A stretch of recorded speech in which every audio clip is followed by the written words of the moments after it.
તો જય શ્રી રામ મિત્રો, આજે આપણે વાત કરવાના છીએ કે ગાડીમાં શું મોડિફાઈ કરવું લીગલી છે અને શું ઇલીગલી છે। જેવી કે ગાડીમાં કોઈ પણ જાતની ફિલ્મ લગાવવું એ ઇલીગલ છે, ગાડીમાં આફ્ટર માર્કેટ હોર્ન લગાવવા એ ઇલીગલ છે, અને ગાડીમાં જો સાયલેન્સર લગાવેલું છે લાઉડ વાળું તો એ ઇલીગલ છે, અને ગાડીના હેડલાઇટના વોલ્ટેજ 55 થી 60 એની ઉપર હોય તો એ ઇલીગલ છે। હવે લીગલી શું છે ચાલો જાણીએ।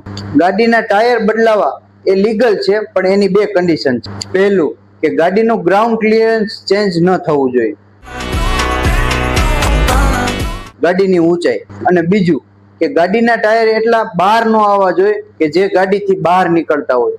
ગાડીનો કલર તમે ચેન્જ કરી શકો છો, પણ આરટીઓ ને જાણ કરી અને આરસી બુકમાં રજીસ્ટ્રેશન કરવું જરૂરી છે।